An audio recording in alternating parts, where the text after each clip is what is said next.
Yeah, going into my top 5, I thought it would only be fitting with us being a short, almost 2.5 weeks away from the start of the NFL, the NCAA football season. Oh, and who's kicking off this college football season? Does anybody know? Anybody know? Anybody know? No. No. Cameron Dicker. It is my favorite, your favorite, Florida State Seminoles traveling all the way to Dublin, Ireland to face off against Georgia Tech. 12 p.m. Nice. I don't have the kids that day. I got nothing to fucking do. I'm going to be sitting right there. Wait, right there on my fat ass. Who are they kicking off against? Georgia Tech. Why don't they send Notre Dame there every year? Like, why wouldn't you? That's just racist. I'm offended for them. I'm apologizing on the front end. My country. You leave that alone. But anyways, like I said, 2.5 weeks away from the college football season, kicking off with Florida State. We have a lot of fun things planned coming up for now. Hopefully renewed season 2 of College Shame Day. Reed hasn't given me the paperwork just yet, so breaking news. It's greenlit. Yeah! They got to do the Scott teaches Zoo about college football division shit. Oh, don't you worry. I have a lot of things churning in the background of how I want to attack teaching you college football, because there's a lot of nuance. But you know what? This is a great first lesson, because as a devout Florida State Seminoles fan, there are fan bases throughout college football that I find just being absolutely annoying. They have no business to be in this household. I will never associate them with it in any way, shape, or form. So, Zoo, here is a top 5 list of most annoying fan bases to me. 5, 4, 3, 2, 1. This is the 323's top 5. Oh shit! Here we go again. As a Florida State Seminole fan, coming at number 5. The Clemson Tigers. Fuck them. I already know number 1. Clemson fans have just become so insufferable with their newfound success. They act like Dabo Swinney is some sort of Southern messiah and that their stadium is the second coming of football heaven. But these bandwagon fans love to talk about little old Clemson while simultaneously bragging about how amazing they are. Clemsoning is a word in the college football world about it.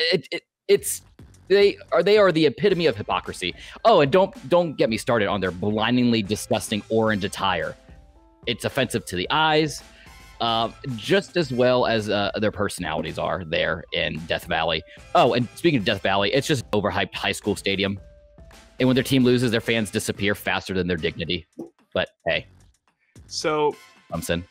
The person I'm referring to is actually a really chill dude. No. But, hold on. He's the only Clemson fan that I know. Such a quick no. But he is also a Braves fan. And I know how obnoxious the fucking Braves Double were no. when they won. So I'm understanding. I'm tracking. Well, I'm glad you went to the Braves because with them being one of the long-standing sports franchises in the MLB, we're going to move to another long-standing institution here in the college football world, and that's going to number 4 to the Ohio State Buckeyes. Yeah. I was waiting for that one. Yeah. Buckeye fans are the self-proclaimed royalty of college football. They strut around like they're football's gift to humanity, all while ignoring the fact that they play in a conference where half the teams would struggle against a local YMCA league in the Big Ten. They obsess over dotting the I in their band performance like it's a cure to cancer. Spoiler, it's not. They think the sun rises and sets in Columbus, Ohio, and believe their team is the pinnacle of human achievement.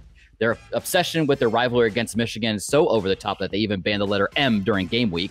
I just thought it's because people in Ohio just don't know how to spell, but whoops. And their tradition of rioting and burning couches after games, pure classlessness. Buckeye fans, you're a bunch of arrogant, riot-loving hooligans. Yeah, fuck thee off, Ohio State. Moving on to number 3. Reed, you probably have an idea where I'm going. Let's see if we can go like 4 for 4 on guessing number 3s this time. Throw out your guesses. I'm going to say number 3, University of Florida. Georgia. Gators. Ooh, Georgia's a good one. Well, we ruined it. Number 3, the Alabama Crimson Tide.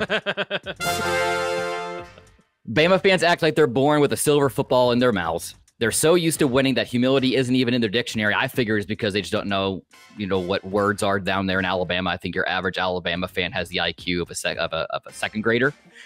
Their motto, if it ain't rolled tide, it ain't right. I mean, that just goes to show you they don't know what actual vocabulary is. There's a reason a majority of the letters in that word are at the beginning of the alphabet. Fact. They also think that Nick Saban is some kind of football deity and act like they invented the sport.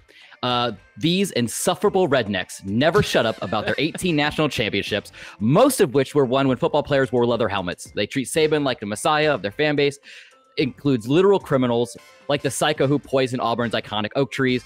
Bama fans are a perfect mix of arrogance, delusion, and outright insanity. I thought you were talking about the Cowboys for a second. Same thread. Fuck them. I would compare the Alabama fan base to the Cowboy fan base.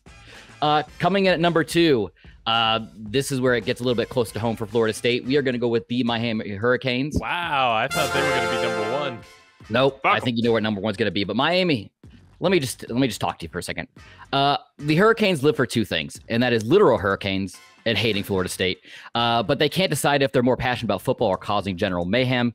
These ultimate bandwagoners show up only when the team is winning, and they act like they're throwing up the U hand sign makes them invincible. They'll remind you of their glory days, even if they haven't seen them since VHS tapes were a thing. Their fashion sense is stuck in the 90s, rap videos with those ridiculous flashy chains. Hard Rock Stadium is a ghost town unless they're winning, and their behavior is atrocious with a reputation of throwing beer bottles and getting into brawls. The U is nothing more than a washed-up relic living of past glories. Fuck them. Fuck them. Fuck them. Insufferable Florida rednecks.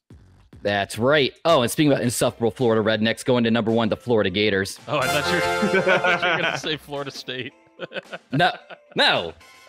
Gator fans are like that annoying neighbor who won't shut up about their grass being greener. They think the swamp is some mystical, unbeatable fortress, but it's just a place where dreams and sometimes IQ points go to die. Their favorite pastime, living a past and clinging to Tim Tebow like he's the second coming of Jesus Christ. These mullet-sporting, jorts-wearing hillbillies are obsessed with their ancient championships and seem to believe that a win in the swamp is the equivalent of conquering the world. The obnoxious Gator chomp is an outdated and annoying as their entire fan base. Plus, their favorite hobby seems to be tearing up their own campus after a loss, proving they have as much class as a swamp rat. Excellent That's my top tear down of people. That was fantastic. Good job. I love that Miami couldn't even get number 1 on this list. Good for them. No, but somehow they brought into the preseason top 25. How? Allegedly. That's just a topic that we will discuss coming up on the College Shame Day on how these preseason polls are just completely irrelevant and shouldn't be a thing until like week 4, week 5. I do have a Clemson video to share with you all. Oh, just to really cap that off of just how their fans are in terms of talking about annoying fans. Because as soon as you said it, it made me think of this clip that I hadn't seen in years, and I wasn't sure if I'd be able to find it. But this is always how I think and view Clemson fans. Yeah, fuck you. Fuck. Yeah. Yes. I love it.